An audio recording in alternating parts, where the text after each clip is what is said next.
I lost some confidence, I'm trying to get it back though. You niggas frontin', but I'm coming through the back though. See what I'm saying, like words spoken from glass jaws, so heavy, like marble sneakers on glass floors. Gotta be a diamond, all I'm feeling is pressure. In the ring, 12 rounds, trying to fight off depression. Catch me at the corner of pain and frustration. Double park, smoking the black, waiting for Satan. Showing love's expensive, so they hating for free. Money's the root of evil, wealth's at the base of the tree. Look, I'm out pursuing profits, connects, plugs, and sockets. Got it under wraps like lace fronts and bonnets. Hard to count wins when your family's at a loss, so I'm about to hit a lick. My niggas show me to the vault, knowing I'm not to blame. Still feeling that fault, and my granny needs a kidney, doc. How much will it cost? I lost some confidence, I'm trying to get it back though. You niggas frontin', but I'm coming through the back though. Staring in the mirror, reflecting on God's image, glass dirty. I use prayer to Windex the feeling. Dealing with some doubt and the fears of getting old, but he said this too shall pass like kidney stones. Stuck between these songs like skits and intermissions, but I'm on track, you'll never derail my intermission. Works to God, you think I'm not? Every line is on swole like a steroid shot. Duracell whip, black rims in the copper top. This the flow that these niggas dread like Basquiat. Entitlement, that'll get you drowned in the wave. Cranberry coupe, pull up, you getting ocean spray. The SC4 never cruised in the 6. Had the toolie in the whip when trap music was the shit. Of course I can still spit a blaze with my mouth wired. Turn them into Robin Williams if they doubt fire. Game 6 might, these rappers on one scrimmage me. Regardless if it's practice, I'm keeping that same energy. Vultures, fighting for scraps and leftovers. Arrogant, I drop diamond penny loafers. Half man, half God. With the Hercules bars, I'm a beast. I just pray on you niggas like synagogues. I lost some confidence, but I just got it back. You niggas frontin', but I'm coming through the back door. I lost some confidence, but I just got it back. You niggas frontin', but I'm coming through the back door. Slide.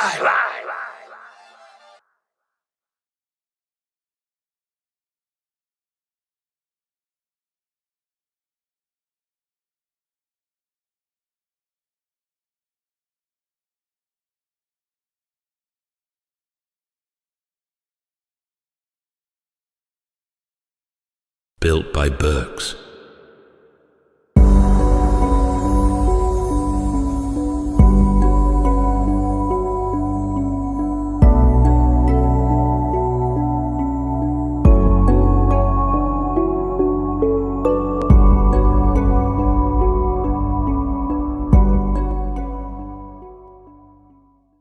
Oscar Mike Radio is a proud podcast partner of Wreaths Across America Radio, heard every Thursday at 11 a.m. and Sunday at 8 a.m. Eastern.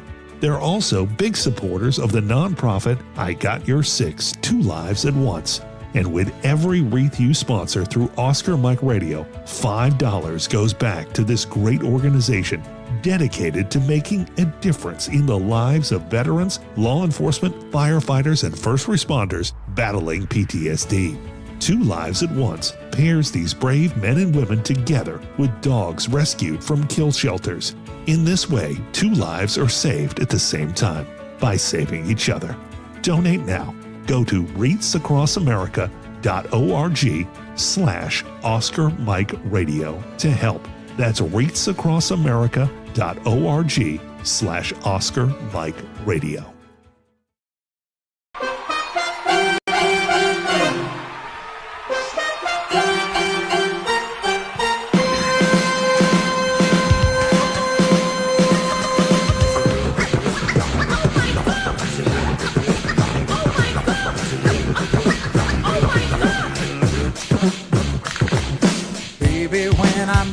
There was peace unknown.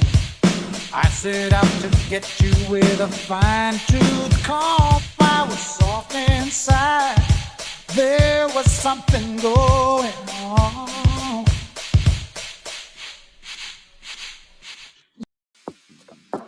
Monotony. It comes in all shapes and sizes. dull, tedious, just plain boring. But what is this? A contender, perhaps?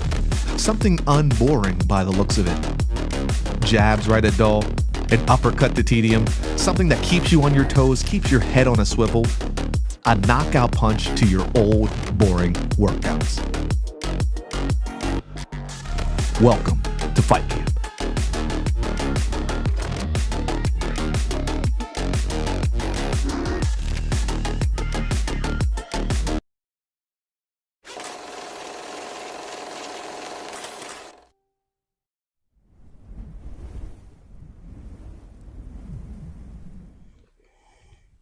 That's how I spend most of my day. Homicidal, suicidal, genocidal, and extreme to the bone. What happened to Sabu? Never got the accolades, never got the money he deserved, and almost killed himself for every promoter he worked for. You want a match? It's gonna be your last one. I don't know. There's no story.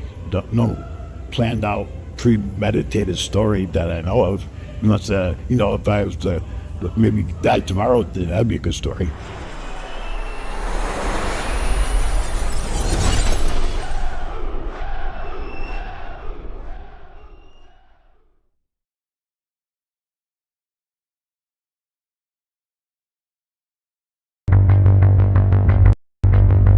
The educational crisis in this country is the civil rights issue of our time. So you go to Washington, D.C., our capital, right? Go right down the street. Some of the worst schools in America are less than 2 miles from the state capital. As a family, how was our report card? Sure.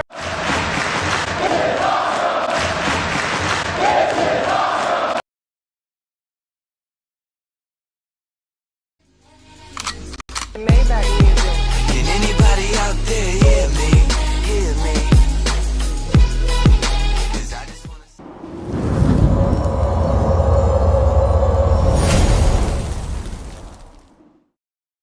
Get ready!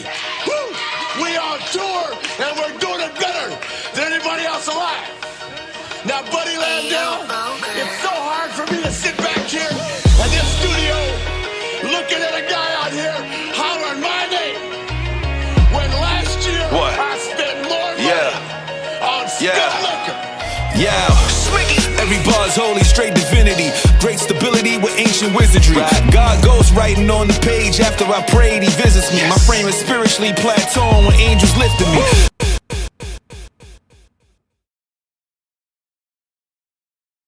Welcome to Turnbuckles and Spilt Liquor Podcast. My name is Lito. My co-host is Sinista1. And listen, y'all, we got a hell of a pod tonight. You know what I mean? Some special guests. You know what I'm saying? I don't say that often, but this is real. First, we have the first ever African-American Intercontinental Champion. Y'all know him as Ahmed Johnson. We know him as Mr. Tony Norris. How you doing today, Mr. Norris? I'm doing good, bro. How about you, man? I'm good. I'm doing real good. Last but certainly not least, we have author, writer, educator, and hip-hop aficionado, Mr. David L. Shabazz. How you doing, sir? I appreciate it. How you doing? I'm great. And you? I'm good, man. I'm good. All right. So how I like to start my, my pod, usually I just check on my people. I do run a Black men's mental wellness group. So I just want to ask y'all, whoever want to go first is fine. 1 to 10, if you were to say, how would you say where would you say your mental wellness is today? 1 being the lowest, 10 being the highest. I'm gonna say 8 with me, man. Okay, that's good. It depends on the time of the day for me. Right now, I'm about a 7, but I can feel it going up as the show goes on. Nice. I've had them nights. I'm at a 9 because I was like, bro. At first I was like, okay, I'm gonna just have to let these two chat, and then Kevin was like, hold up, wait a minute, is tonight the night that so and so? He's like, nah, never mind, my birthday can wait. Facts. Yeah, for real. So I'm at a 9 right now because it's about to get real up in here, boy. Nah, seriously. And for me, I'm a 10. Straight up, birthday tomorrow. Blessed and highly favored for sure. Glad to be in this situation here. So I'm good. I'm great. Glad to have you, man. Yes, sir. Yes, sir. So, where do we start? Where do we start, Mr. Shabazz? Tell us a little bit about what you got cooked up over there. Well, I'm an educator and an author. I'm a full-time college professor, college administrator. I'm also an author. And right now, the latest book I have is the Pro Wrestling's Black World Champions. And I'm on the 3rd edition of that. It was started by my brother Julian back in 2009. He wrote the first edition of it. He passed in 2020. And so I was carrying on that tradition because there have been more Black World Champions. So it gave me an avenue to further his work. And I did that in 2022. And the 2nd edition, now I'm on the 3rd edition now, that was just released in July. Nice. That's dope. That is super dope. And you have a copy with you right now that people can see. So, of course. Yeah, that's yeah. That is so dope right there. So when creating something like that, what goes into like how do you get your list together? Is there certain things you talk about, certain topics, how they won the championship, things that they may have had to overcome? How do you go about getting your information? Yeah, it's a lot of research that goes into it. There's both, going through documents, talking to people, looking at old interviews, interviewing people. I actually interviewed Stevie Ray. Me and Stevie have been pretty tight since the 2nd edition. For the last couple of years, we're actually working on something. I can't say what that is, but I give you guys a hint. Me and Stevie are working on something. And but I interviewed him. I interviewed Ric Flair. I interviewed nice. Ron Simmons. So those were personal interviews for the book. So yeah.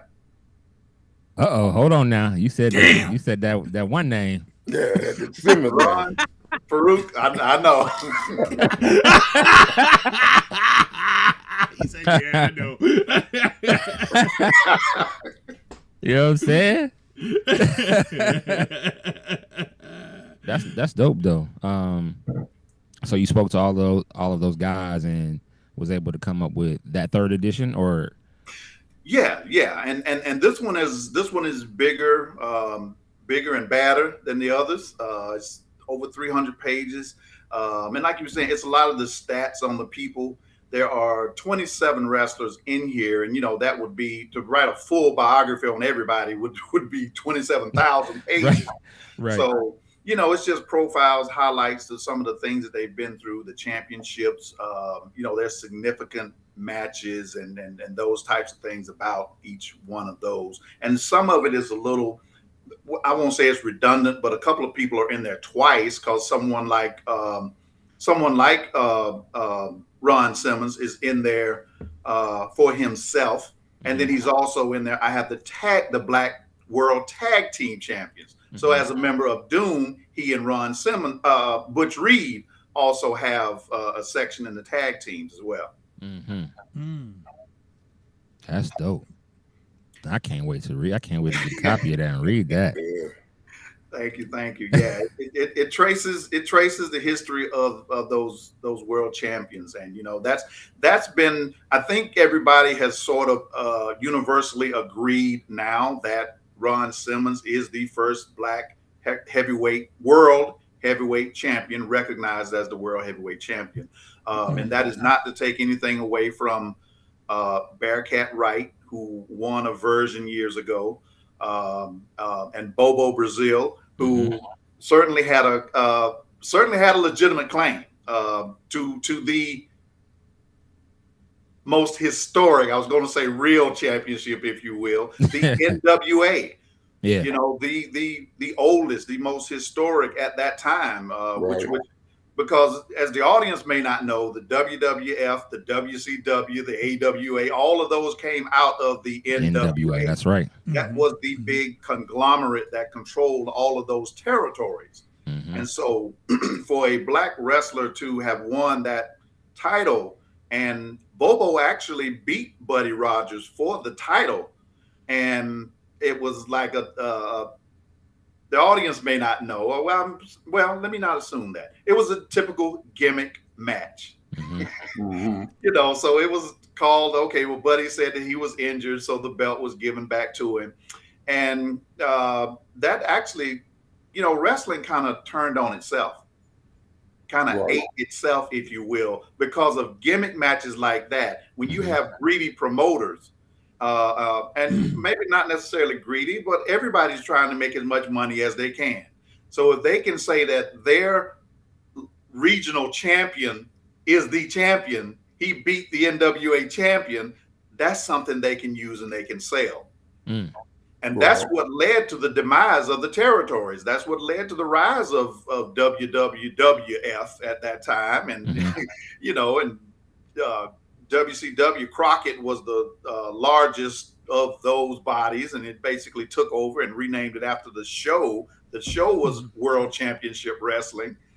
You know, that's basically where it came from. Wrestling kind of turned on itself. Those gimmicks that they used to use, they would let, and that was great for the audience. You know, they wanted to build up their and you know, Mr. Norris can back me up on that. You know, when they wanted to sell tickets, their champion, they have to make their champion look good. The world champion has to make their champion look good to sell tickets.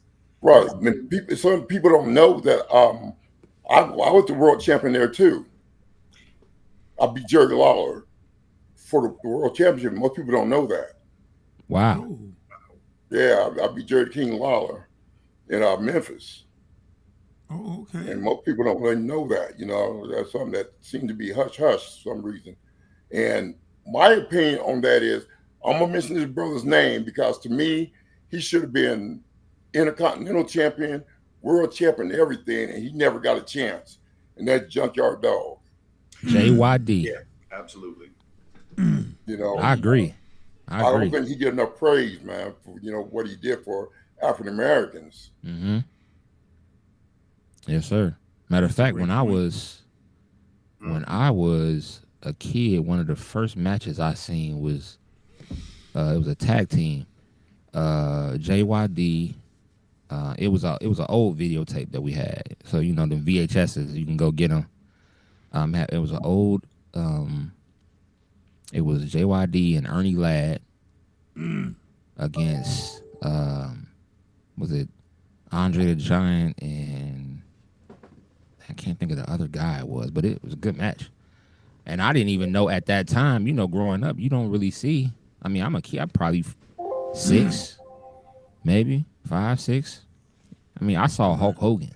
You know what I'm saying? Like, you know what I mean? Like, and we ain't got to talk about that guy. So it's, you know, when we talk about the older wrestlers and back in those days and times, the funny thing that I tell people, even though we had our stereotypes when it came to black wrestlers, even though we had stereotypes, I still tell people till this day, wrestling was growing up where in the 70s and 80s where there was racism and a lot of stuff. Wrestling, despite the stereotypes of black wrestlers, it still showed black males in a positive light. The Coco Bewares, the Junkyard Dogs. You know, you saw all these guys, Tony Atlas. You know, even though it was, you know, some of that shucking and jiving or whatever, still was a positive light for black people. And I don't think pro wrestling gets enough nods for that. You know, showing black men in a positive light when everywhere else in the 70s and 80s was showing black men as losers, drug dealers. You know what I'm saying? Yeah. So I don't think wrestling gets that type of props in my book. Right. And I grew up in a bad neighborhood. Should have been champion before me, Stevie Ray, Ron Simmons, Junkyard Dog was there before all of us. Yeah. And he should have been world champion because he would draw a house when he goes somewhere. I mean, people came out to see him. And that's a name that you can't mention without somebody knowing who it is. You say JYD, they know exactly who it is. Yeah, he had a lot of respect. From what I saw a special about JYD, and nobody had anything bad to say about him. Everybody loved that guy, you know, and he was one of the nicest guys out there. They said he was strong, though. They said he was stronger than people realized. So I don't know how true that was, but that's what I had heard. Yeah, I got tag team with him a few times, man, and he was pretty strong. First black tag team was with Tony Atlas and Rocky Johnson, right? Yeah. Yes, the Soul Patrol. Mm-hmm. I never got to see any of their matches. Yeah, never got to see any of them. I even tried to look up some on YouTube. They just wouldn't.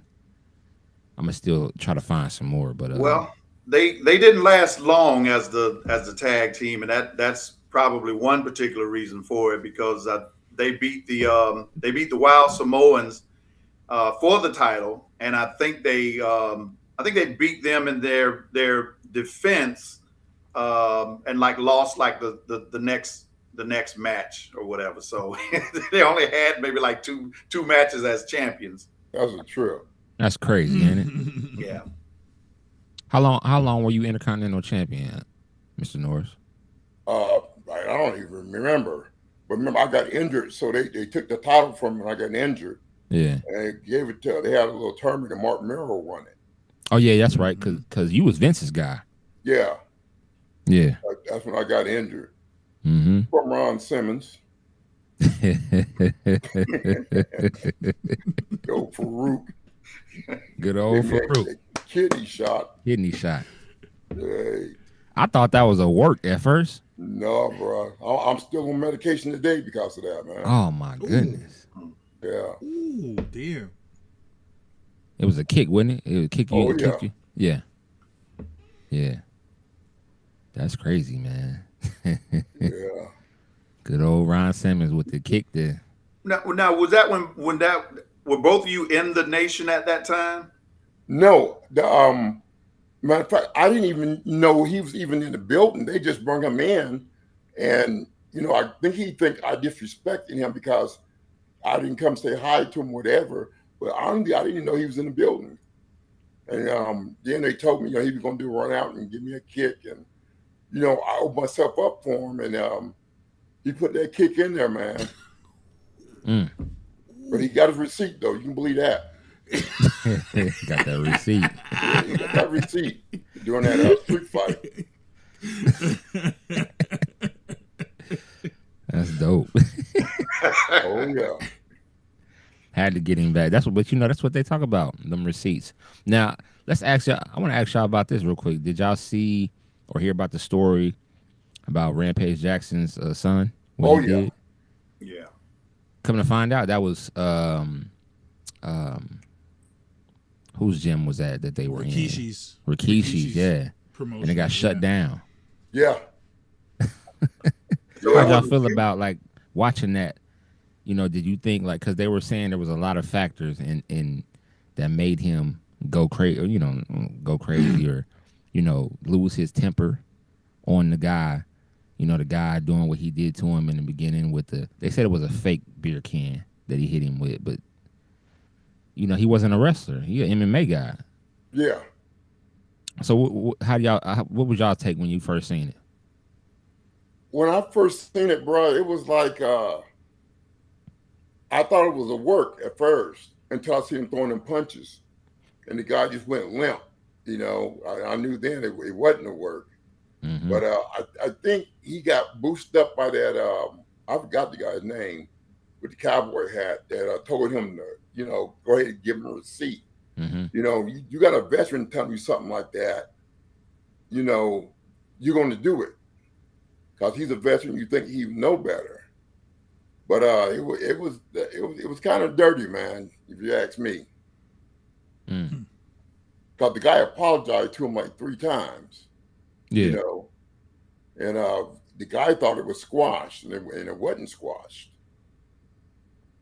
But I think he got a bunch of people that just got behind him and started boosting him up. And, you know, he did what he did.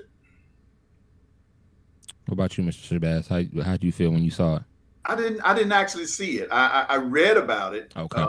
So yeah, I didn't actually see what happened. So, but I was thinking, you know, maybe it was a shoot, a work at first, but I guess it turned into a shoot. And so, did they have some kind of history? Not at all. Not from the rear can. From what they were saying, and what they were saying too, he was already knocked out from the slam. Oh yeah. Mm-hmm. So he hit him all those times. He was already knocked out. So he didn't feel none of that. Hence the murder charges. That's why he attempted murder charges, because he was already knocked out, and that's why he got that charge. But yeah, it's an interesting case. They lost their WWE ID status, which is a big deal. So they sure did. Rikishi's hurting on that one. Hurting bad, because I mean his sons are up there, and you know that kind of crap follows you, man. It follows you. Trust me, I know. Right. Rikishi has his podcast, and so Zilla went and made his debut in what was it, TNA? Yes. When he went against Jeff Hardy, and he wanted to do, you know, Umaga's best friend was Jeff Hardy, according to Zilla, which is Umaga's son. So he made his debut, and Rikishi talked bad about him, about his own, talked bad about him on his podcast. Was mad at him because he wore face paint. You know, he had Jeff Hardy do his face paint because I guess his dad wore face paint at one point. He had Umaga do his face paint, and it was nice. I mean, you know, it was different, but Rikishi got on there and talked so bad about Zilla. Did he? Zilla's mom. She got back on. Zilla's mom got on TikTok and did a live, and she was cussing all about Rikishi. Man, she was. I said, "Oh my goodness, yeah." You know, he took his platform, and instead of, you know, you take that, you people listening to him, instead of lifting him up, building him up, so he can make that extra move. First fight in TNA, they won, and he's trying to get to the WWE with the rest of his family, so he can be a part of this whole bloodline situation. And then you say stuff, you know, that could possibly, you know, push him back. It was just crazy, man. You know what? But you know what they say about family. Yeah. Sometimes family can, you know, they can hurt you worse than, for sure. So in the book, David, what was the most interesting champion that you had to cover in this book and look up? Wow, that's a good question.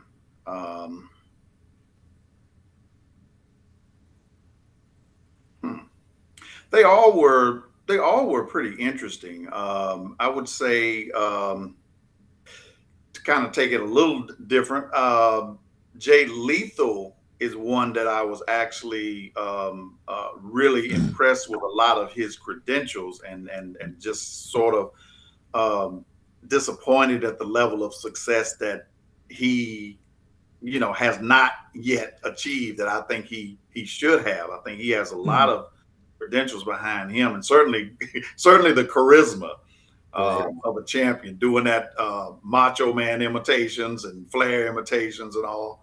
He did it excellent too. Yeah, definitely. And those are the kinds of things that I believe that they really look for, which has made it more difficult for the black champions, which happens all the time. Black people have to be better than best. Yeah, that's right. Oh, you gotta have some kind of gimmick that stereotypes you. You know what I'm saying? And Jay Lethal didn't have that. That reminds me of also what when we had Mr. Norris on the last time. That kind of shocked me and surprised me when we were talking about the heat in the back room, and you let us know. You said that, you know, you came into that locker room and you said the most heat you got was from the brothers who you thought was gonna accept you, but yet these dudes was and that blew me away. I think that blew Kevin away too. We was like, whoa, it was just crazy. But then sometimes me and Kevin, we have these conversations. Sometimes it be your own kind. It's crazy. Wow. I saw that interview, and you know, that's something that Tony Atlas said and happened back in the day, that, you know, like the promotions really only wanted to push one particular black wrestler, and they didn't want, you know, at a time, and so that could make the others a little jealous. Yeah, I was surprised that Ron Simmons said on one of his interviews, he said he was jealous. He admitted it, you know, on one of his podcasts, and I was shocked to hear that. But I mean, yeah, brother, I got more heat from the brothers than I did anybody, man. And that threw me for a loop. Being, you know, with my military background and my football background, I'm used to people working as a team, as a unit, and none of that was there, man. It's every man for himself in the wrestling. Yeah. Wow. I was just thinking about today, like, we don't have.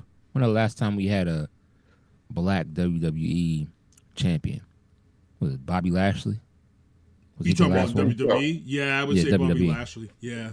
And that we've had a ton of them in NXT. You know, running through the gauntlet in NXT. But yeah, you're right. Yeah, but not on the big stage. You know, the big stage. Right. You know what I'm saying? So that matters, man. You know, and on the women's side, you know, we got well, Naomi had it and had she to had it. Yeah, give her up, but yeah, she had it. Yeah, she was Sasha at the time when she was in WWE. Yeah. And she's Mercedes Moné. Yeah. Bianca Belair. Bianca. Yeah. We have had them in AEW. Swerve. Yes. Swerve Strickland. They took it away from him so quick though. Did Jacqueline get a belt when she was a diva? Did Jacqueline secure the belt or no? I think she did once. Yeah. Yes. Okay, that's what I thought. All right. She was the first black female champion in WWE. I didn't know that. Yeah, I didn't know she was the first. I thought there was somebody before her, but yeah, okay. She was the first. Then Jazz followed her. Yeah. Then you had the divas, Alicia Fox. I seen you shake your head when I said Swerve. How they did Swerve with the belt in AEW. He had it for a while, and then they just all of a sudden just took it away from him. Yeah, it's almost like that was, I hate to say a token, but that, you know, not to take anything away from Swerve, but it looked like they were just trying to get that publicity because they had a press conference after it and everything, but they really didn't have a plan for him, didn't have a program for him, so they took the belt away. Yeah, and I've been waiting for him to get it back ever since, and it don't seem like they're putting him in that position. But when he had the belt, I mean, AEW was flourishing. Fans, I mean, they were getting people from Jim Jones was there and at one of the PLEs and did his entrance, announced him, you know, to come out. You know, I don't understand these companies, man. So, you know, and I got to ask Mr. Norris this too, though. Sometimes with champions, and this was rumored with Jey Uso losing the belt, there was a comment made by Triple H during a press conference. And he says, when you get that belt, he said, you can't become complacent. He says, because you can lose that belt as quick as you got it if you become complacent. In other words, what I took that as is that what happens is some people get that belt and then they think, oh, I got the belt, I don't have to work hard no more. I can just show up and people are going to cheer for me. You know what I'm saying? But was he not working hard? I gotta ask. It may look like he's working to us on TV, but behind the scenes, he may not be putting that work in that he's supposed to put. That's why I gotta ask this of Mr. Norris, because he's been there, he's been behind the scenes. So you know, that complacency that Triple H is talking about behind the scenes, is there something that you're also supposed to do behind the scenes to keep that going? Yeah, you gotta, you being a black champion, you gotta be like bro said, you gotta work twice as hard. So I mean, you gotta keep yourself out of trouble. Don't get baited into any arguments or anything like that.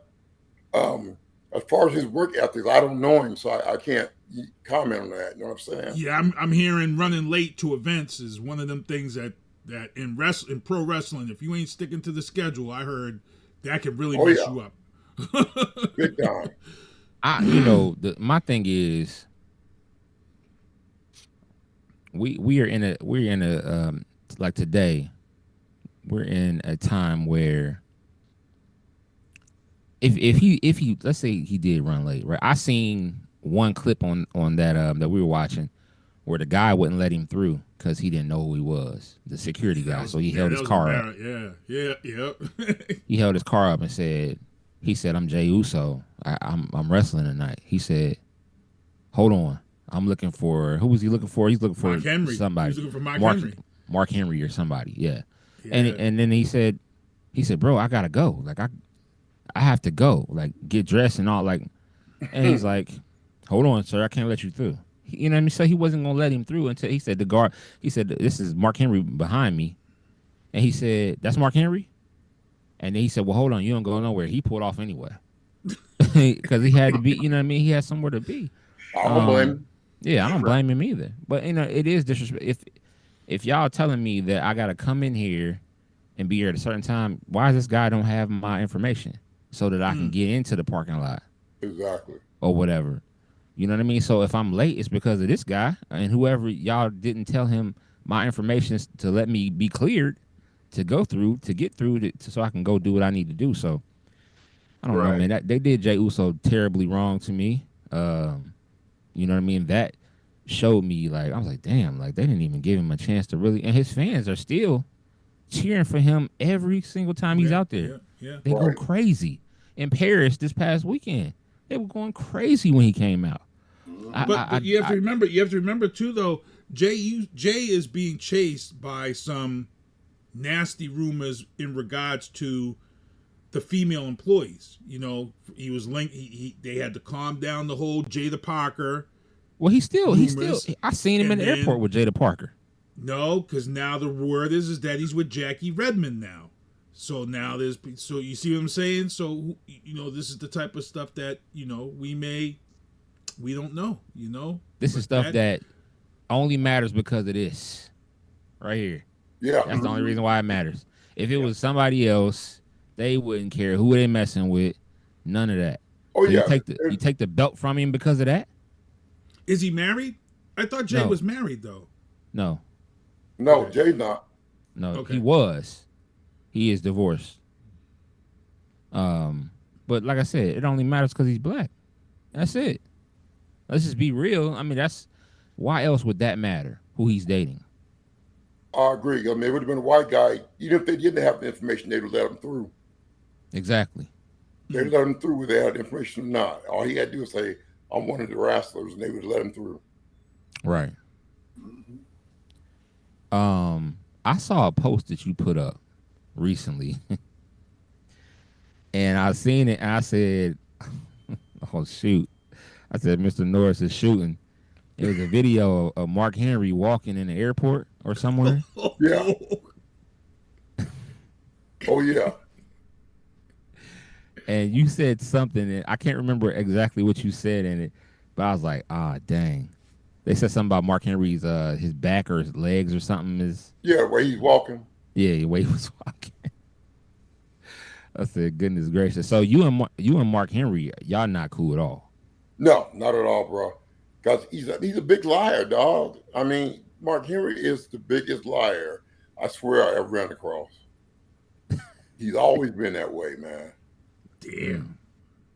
And then I think he was, one of Vince's little snitch boys in the back. Vince has his little secret agents in the back, and I think Mark Henry was one of them. But no, I don't get along with him at all, man. Like me and Fruit talk. If you seen where, me and Fruit were sitting together talking, and we kind of straightened things out. But Mark Henry, I don't want nothing to do with him, man. Want nothing to do with him. That's crazy. Was there something that happened within the industry that happened, or is it just you just heard him doing a lot of this? Yeah, he just run his mouth, man. Like he said, one time that I put some drugs in his drink or something. Why in the hell am I gonna put drugs in your drink? What am I putting drugs in your drink for? In anybody's drink. And he said that lie, man. Because I know if you'd put drugs in my drink, I'd have whipped your ass right there on the spot. Ding.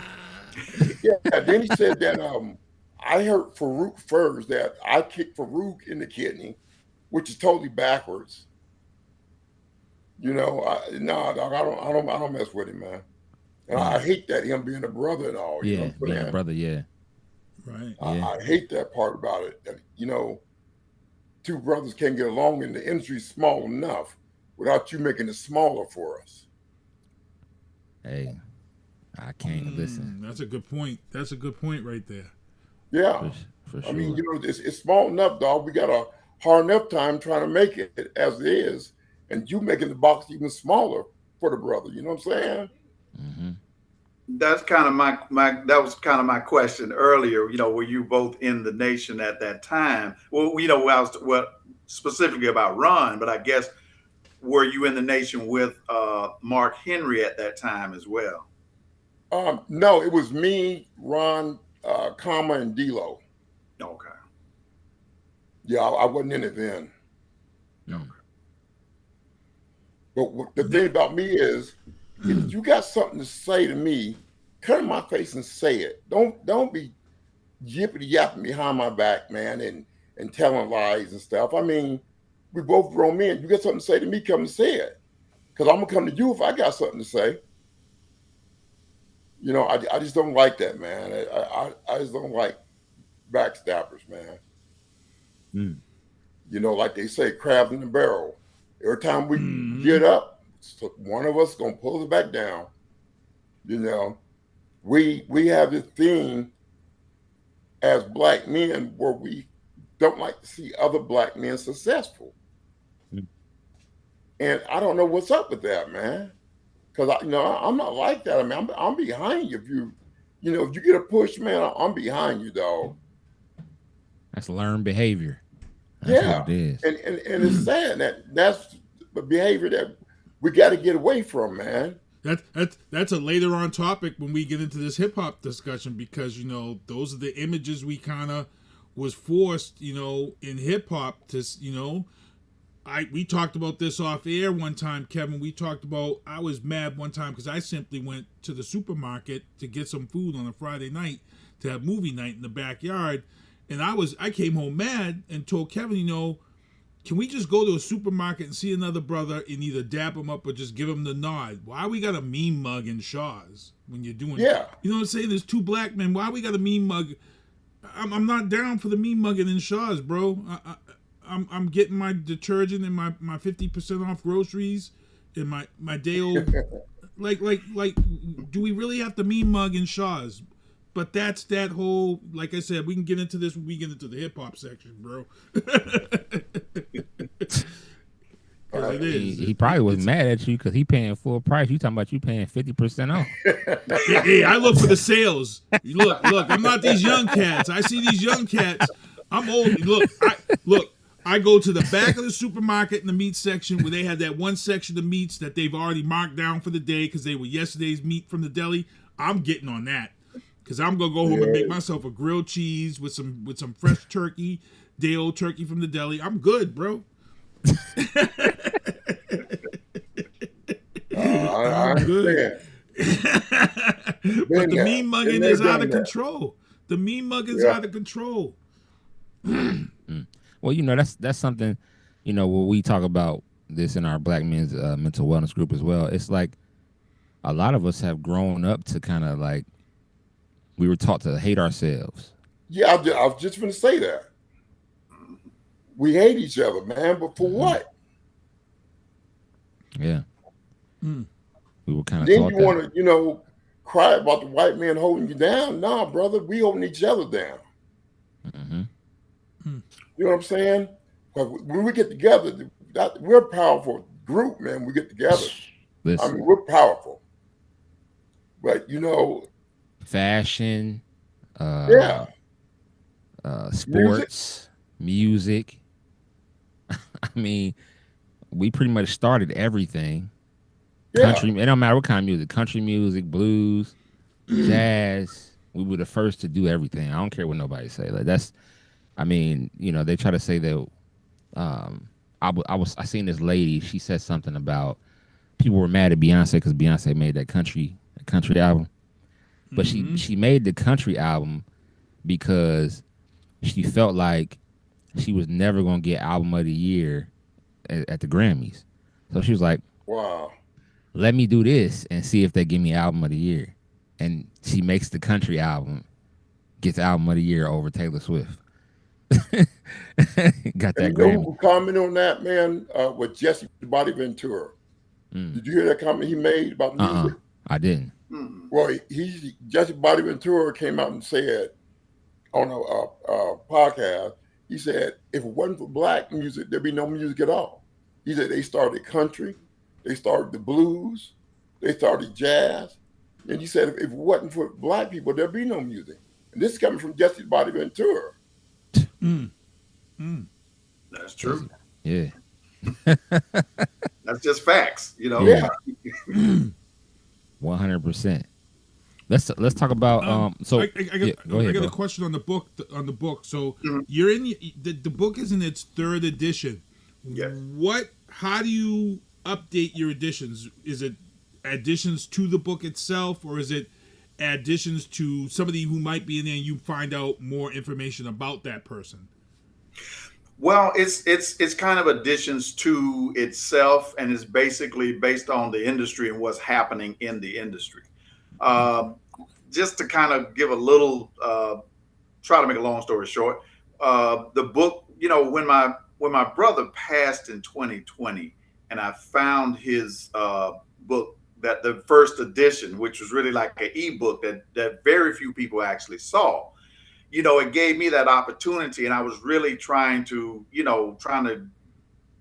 pay some respects to my brother, trying to, when I put that second edition out, and I kind of feel like I rushed it.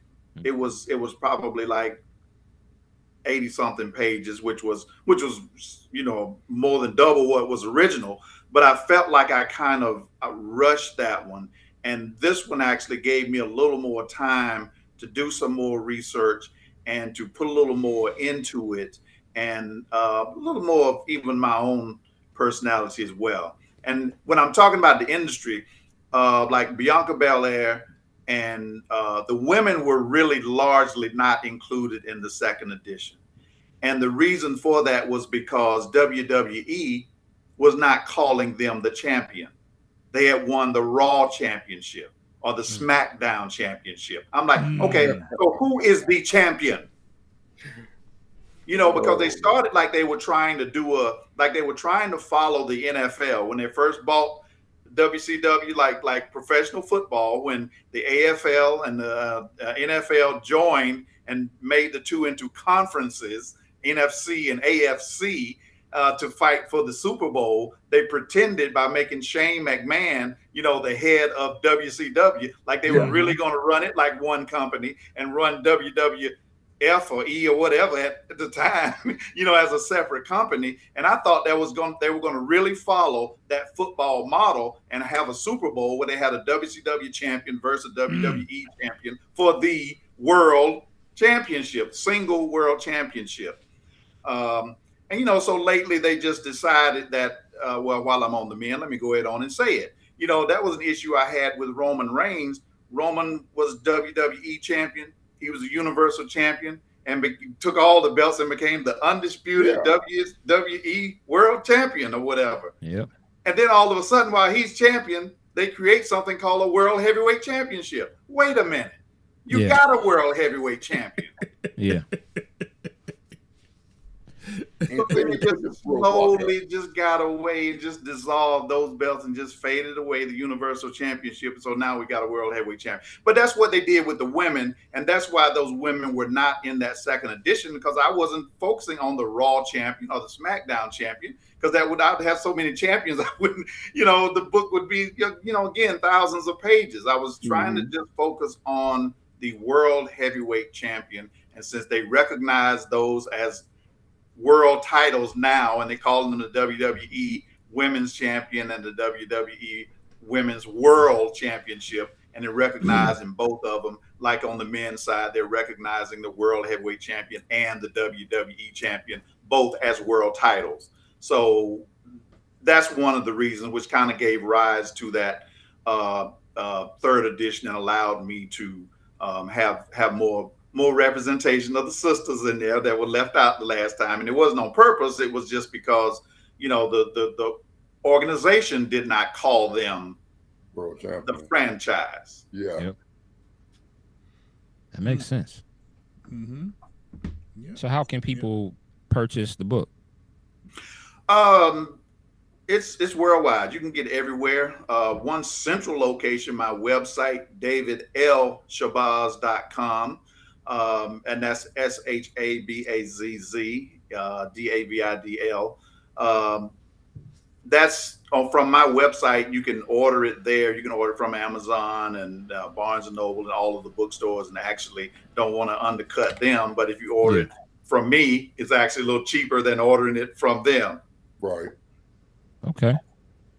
Yeah, I'm definitely going to support. And this is a little off the subject, but Mr. Shabazz, did y'all come out with a line of clothes? Because I brought a shirt one time. On Shabazz Brothers. Shabazz. The Shabazz Brothers.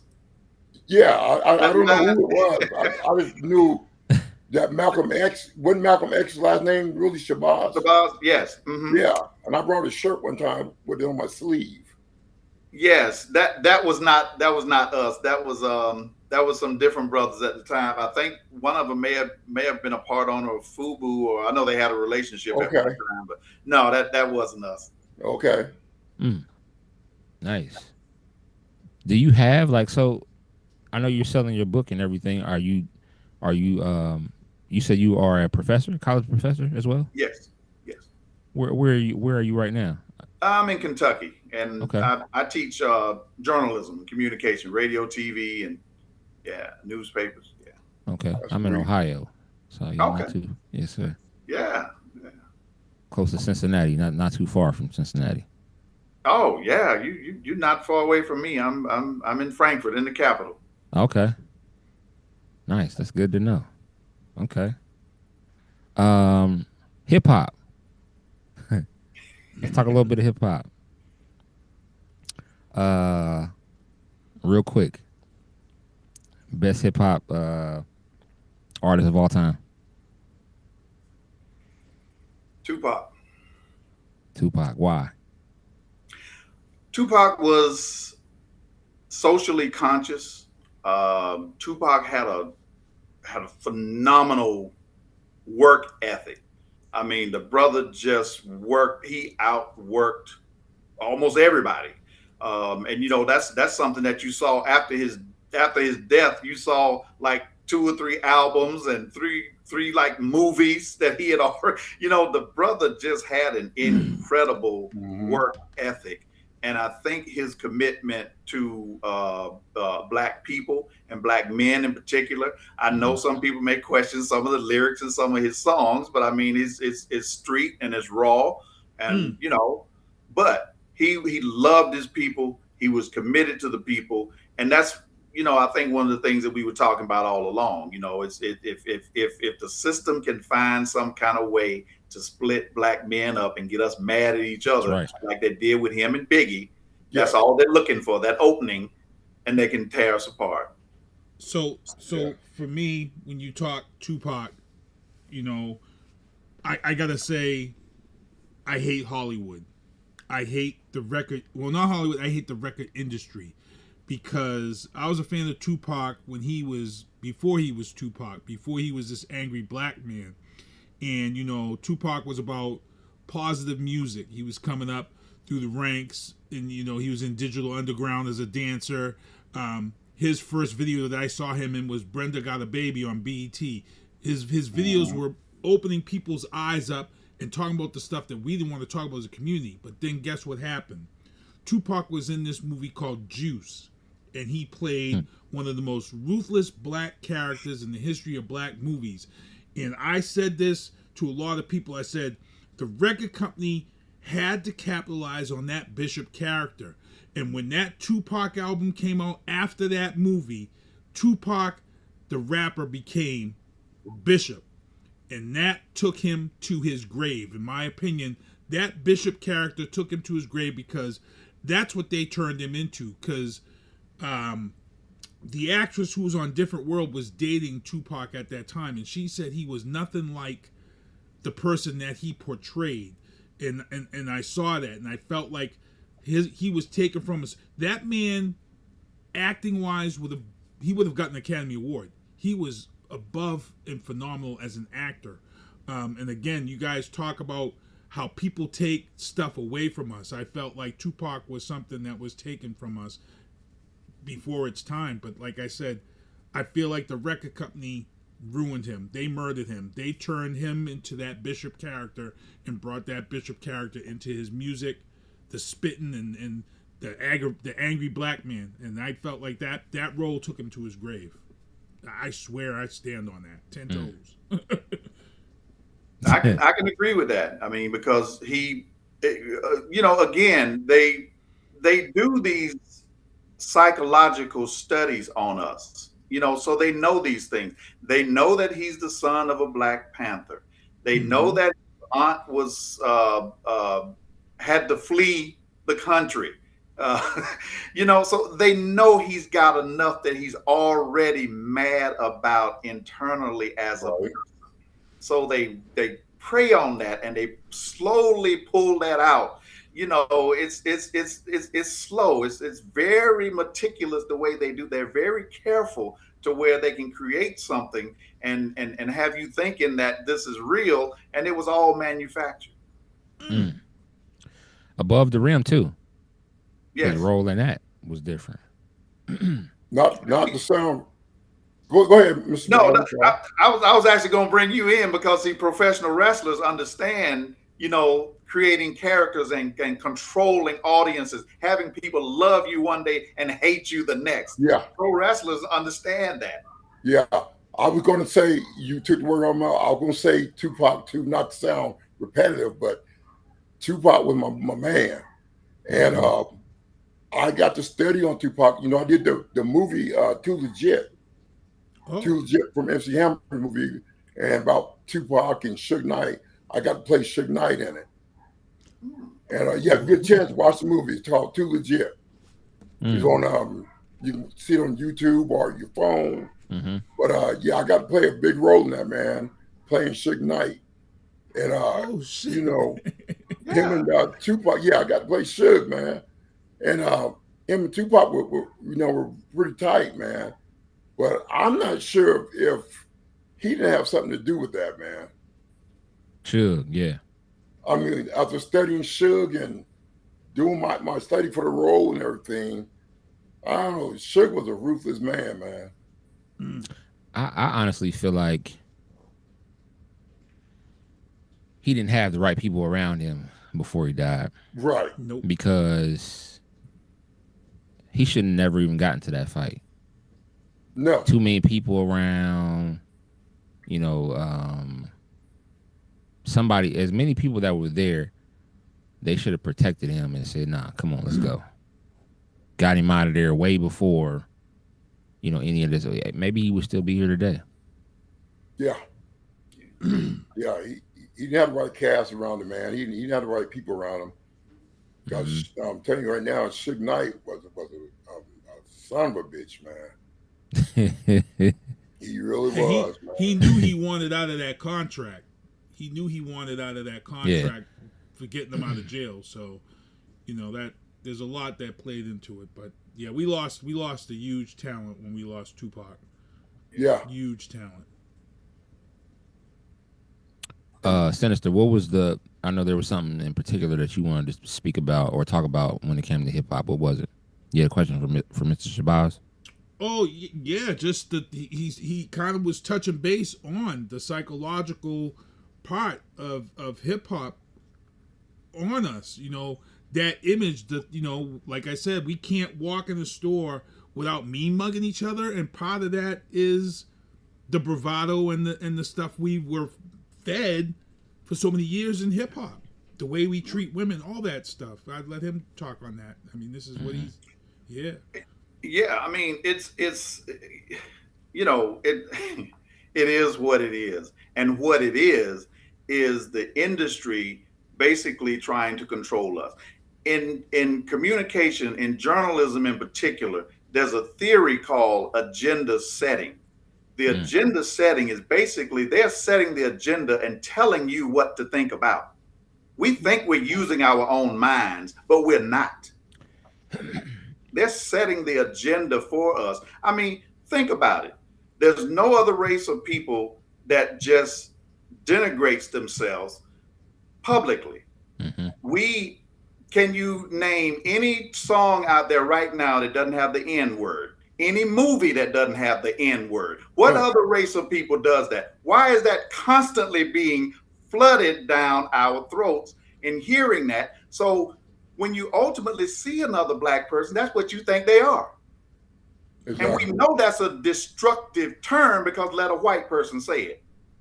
Yep. We're ready to fight. We're ready to fight. You know it's a destructive term, but it's constantly fed to us as a badge of honor to say that to each other. And it's not empowering. It's not empowering to call each other brother.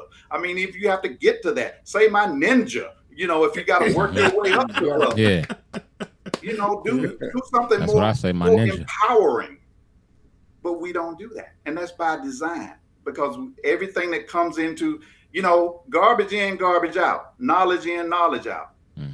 All we're being fed is garbage. And there's no offense to the artist, because the artist is just trying to make money and not really thinking about what they're doing long term to their people. Right. And Mr. Shabazz, you got that right on the head, because I'll tell you guys this real quick story. One time I came to the building, okay, the raffle.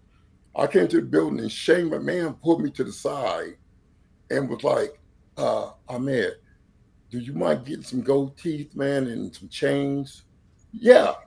And because you like start wearing your pants down a little bit. I'm like, this is what he told me.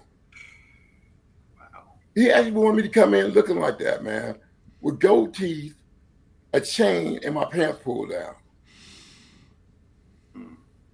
I was like, man, I don't dress like that for nobody. Right. And I ain't putting no gold teeth in my mouth for nobody. And we got a little heat from that, man. But he actually asked me to do that, man. And brother, I don't want to take over and start asking questions. Go ahead. But Go ahead, Mr. let me ask you about Triple H. Your thoughts about Triple H, and I'll kind of set the stage. I started the first chapter in this particular book is an analysis of WrestleMania 19, which is Triple H, Booker T challenging Triple H, and that promo where Triple H basically, you all are familiar with that promo where I think he went too far with it and saying, you would come out here with your nappy hair, and your suckers. I mean, I think that's Triple H for real. That, brother, you hit that right on the head. That is Triple H 100%. Now, don't get me wrong. He ain't no fool. He know who to say that to. If he said it to me, I'd have knocked his ass through that ring. But he know who to say that to and who to get away with it, with. Just like Booker T let Vince come out with the, what's up, my nigga? I remember that. Yeah, Booker T let Vince call him a nigga on national television. I mean, so they knew that they could say shit like that around certain people, and they knew there are certain people that can't say that around.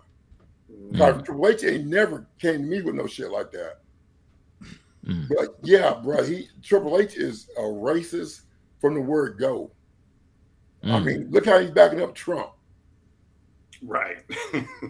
You know, every time you see Trump now, you see Triple H's ass in the background. For what reason, I don't know. You also see Lawrence Taylor. Oh, dog, don't even go there with me on Lawrence Taylor. I used to hang out with that brother, man. I used to go party with that brother. Oh, damn. Yeah. Lawrence Taylor is the For biggest. him to say that, man, I'm here to serve you. I want to be a service to you. Man, come on. He said, I don't know what I'm supposed to do. But yeah. I'm here to serve you. Oh, man, don't Master. Please don't go there, man. Massa. Right. I'm here to serve. Lawrence Taylor, man, I was like, no, this can't be Lawrence Taylor I hung out with. No, that was so embarrassing, man, to our people. I was cussing up a storm when I seen that. I'm watching. I'm like, look at this. That is so, I'm telling you right now, if I run to Lawrence right now, I think we'll get into a fist fight. Oh, damn. We'll get into a fist fight right around them right now. Because I would have to confront him about that, man.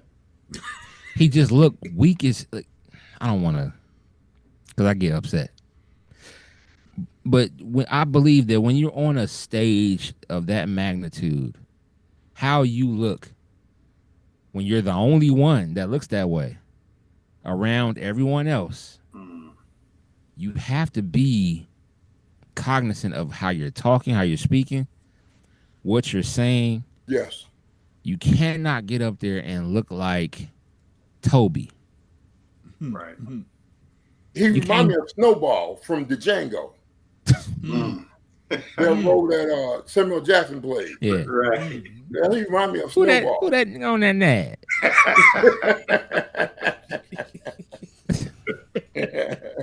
I just could when I seen it, I couldn't believe. Like I'm like, it's almost like he was afraid or intimidated by all of those people around him. Dog, like he felt like he didn't belong. Yeah, he got his He acceptance. got cocaine big time. I don't know if he was high or what. But you had to be high to say something like that, man. I'm here to serve you. Right. Damn. I'm used to Farouk, that's the name now. Damn. Yeah, man. Right. That blew my mind, man. Yeah, when I heard that, and then Trump ate it up when he said that. Oh, they loved it. The white boys were smiling behind him. They were happy as hell. He said that. He's here to serve you. Man, Like, give me a the break, choice dog. of words. Right. I mean, he could say anything but to serve. Serve. Something else, yeah. That Right. word. Serve nobody. Yeah, exactly. The Lord. Right. That's the it. only person. That's the only person you serve. That's right. it. Serve no. See. Yeah, you better cut that short, man. We're about to say some stuff, man. You're going to get us banned. Yeah. We about to say 10:30. something, man. 10:30. Yeah, that was a quick hour. But you know, but the hip hop, I'll get it there. You know, that's you know, and hip hop kind of gets its roots into a book I wrote before that on Dolomite, whose real name was Rudy Ray Moore. Hip hop had big influences from Dolomite, because especially in the 80s and 90s, I mean, Big Daddy Kane, Luke, Two Live Crew, all of the rappers, Snoop Dogg, all of them was sampling Dolomite. Yep. You know, he was you know, known as the X-rated comedian, and I guess why he was such a became taboo, because he never, unlike Red Fox and Richard Pryor, who were also X-rated comedians, Rudy Ray Moore did not go mainstream. So he was kind of persona non grata. We don't touch you until Eddie Murphy, you know, a mainstream who also had some raunchy comedy himself. Right. You know, when he puts out the movie Dolomite is My Name, that's what kind of gave legitimacy to the character. And to tell you a little story behind that, because Mr. Moore was mad at Eddie at that time because he was supposed to be put in Harlem Nights along with all of those other great comedians. Oh, that's right. Yes. And I don't know whose idea it was to put him out. Kind of like what we were saying earlier. I don't know if the other comedians did not want him in there. You know, brothers hating on the brothers. I don't know if it was them or the company, but somehow he was left out of that. And I think that always bothered Eddie. And so when Eddie got to the point, you know, his way of paying him back was making that movie. Right. Mm-hmm. Wow, I didn't know that. Wow. Nice. Mr. Shabazz, you have any other questions for Mr. Norris? No, I'm well, but I will say this though. Can you tell us a little more about you winning that belt? Because that was something I didn't know. Well, yeah, it was funny because they didn't tell us who's going to win until the end of the match. You know, at the end of the match, what they do, they got a signal to get the referee. And the referee goes from there and says, you know, he's like, Ahmed, you're going over. And I was like, what? They're going to give a black man the belt? And it happened, man. And it happened just like that. You know, they came up with it and, hey, I went for it. You know what I'm saying? And then I hate that another brother had to injure me and put me out. You know, and they had to put the belt up for grabs because I couldn't go back to work anytime soon. But hey, it is what it is, man. How many times? Because you know the cat's got out of the bag that professional wrestling is scripted, right? But many of you guys are real men who can really fight. So how many times has the match been called in the ring and not necessarily scripted, or a person didn't go from your experiences that it didn't go along with the script? You'll be surprised how many matches went off script. You know, but the thing about it is, when you get your butt back to the back, either you're gonna be fired, or you're gonna have to listen to Vent rave and go off on you. But there's quite a few matches that went off script, man. I mean, I knew I was in some that came close to going off script. For other reasons. Right. That's why they said, you know, that's why they got the rumor out. Oh, I may have hurt people. He was too rough in the ring. And no, man, if you hit me, and I think you hit me hard, I'm going to hit you back hard. You know, so I mean, some of the rumors are true. Yeah, kind of like Braun Strowman when he kneed Brock Lesnar too hard in the face, and then Brock punched him for real. Yeah, a few times. And Braun Strowman, he said, I deserve that because he said when I hit him with the knee, I didn't mean to hit him, you know, like I did, but he definitely, because they asked him, they said, did Brock really put his power in? He said, yeah, he hit me with everything he had. He said, and that's why I went down. Yeah, me and Vader got, you know, real, but the thing about Vader, what was cool about Vader, before we even went out to the match, he told me, I'm gonna lay him in there, man. He said, so you can lay him back in there on me. And that's what he did. He laid him in there, and I laid him back in there. You get a chance to watch that Vader match, the very first one. We were laying him in there on each other, bro. But he let me know he was going to do that. So I was cool with it. But yeah, that Mr. Shabazz, that happens a lot, man.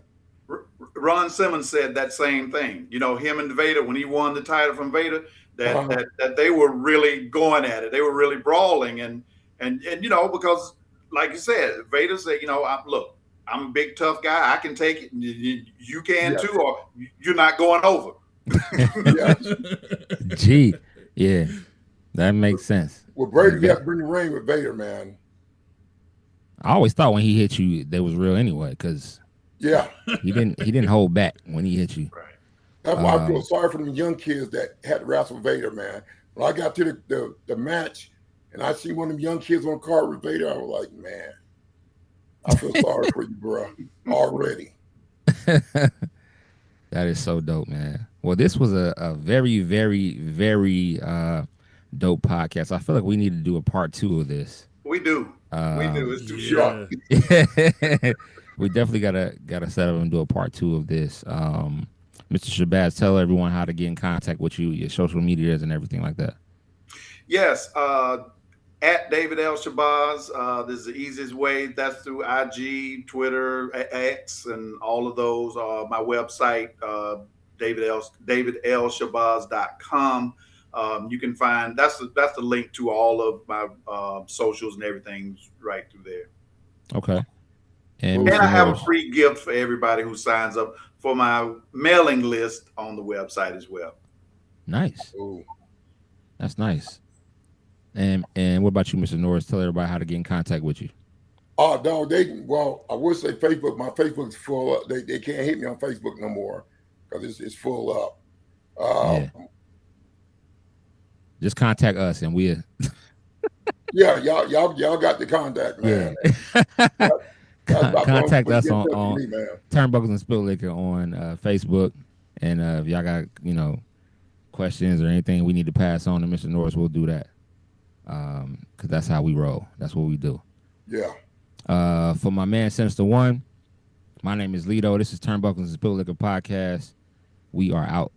Peace. Me in vantage point, so I can't abandon joints. Gotta grab the coins, pay me wickedly. Superman of Thor, who am I? Haters mimic me, and they fans cheer him on with their capabilities. Wow. Double entendre, crazy lyrically. Had to read a page in Timothy to take it seriously. Cause I ain't scared, I ain't got no fear, baby, get with me. Open doors for the people, you can say it's chivalry. I drop bombs, it'll be a day in infamy. Mainly cause all my ops feeling painful instantly. Stay for sympathy, not me. Creating imagery that everybody you like, I made a simile. Facts.